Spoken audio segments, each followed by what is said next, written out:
ГСП онлайн. Городские новости сейчас. 3 февраля суд рассмотрел уголовное дело по 2 поджигателям. Летом прошлого года молодые люди решили отомстить девушкам. Залив на заправке в бутылку бензин, они приехали к дому номер 9 по 30 лет октября. Здесь снимали квартиру 2 девушки. Парни облили входную дверь горючей жидкостью и подожгли. В результате пожара пострадала и сама дверь, а также имущество внутри. Сумма ущерба 480 тысяч рублей.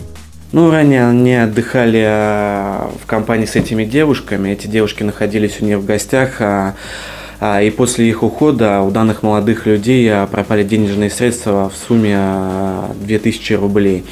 Приехав к девушкам домой, они попытались урегулировать конфликт спокойно, однако данные девушки заявили, что денежные средства не забирали. Чтобы спастись от дыма, девушкам пришлось выпрыгнуть в окно со 2-го этажа. Одна приземлилась нормально, а вторая получила повреждение средней тяжести, сломала пятку и повредила позвонок.